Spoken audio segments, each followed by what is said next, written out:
Hello everyone, welcome to Genro Tales. இன்றைக்கி நம்மளோட story 10 ரூபாயின் கதை.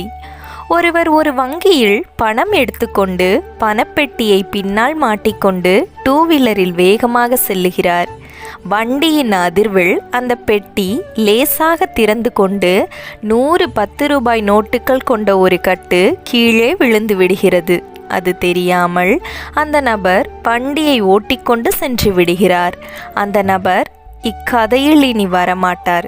கீழே விழுந்த வேகத்தில் 100 10 ரூபாய் நோட்டுகள் கொண்ட அந்த கட்டிலிருந்து ஒரே ஒரு 10 ரூபாய் நோட்டு மட்டும் விடுபட்டு காற்றில் பறந்து சிறிது தூரத்தில் கிடக்கிறது.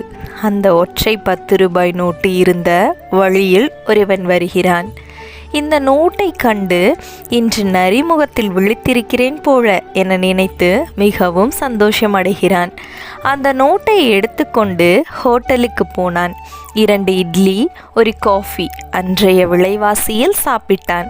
அருகில் இருந்த பிள்ளையார் கோவில் உண்டியலில் மீதி இருந்த 1 ரூபாயை போட்டு பிள்ளையாருக்கு நன்றி சொன்னான். சந்தோஷமாக வீடு திரும்பினான். மீதி 99 10 ரூபாய் நோட்டுகள் கொண்ட கட்டு அது விழுந்த இடத்திலேயே கிடந்தது. அந்த வழியாக ஒருவன் வந்தான். இந்த நோட்டுக்கட்டை பார்த்தான், எடுத்தான். பரபரவென்று எண்ணினான்.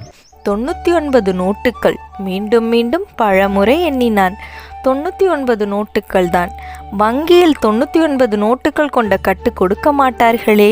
அந்த ஒற்றை 10 ரூபாய் நோட்டு இங்கே பக்கத்தில் எங்கேனும் தான் கிடக்க வேண்டும் என்று தேட ஆரம்பித்தான். அந்த ஒற்றை 10 ரூபாயை தேடினான் தேடினான் தேடினான்.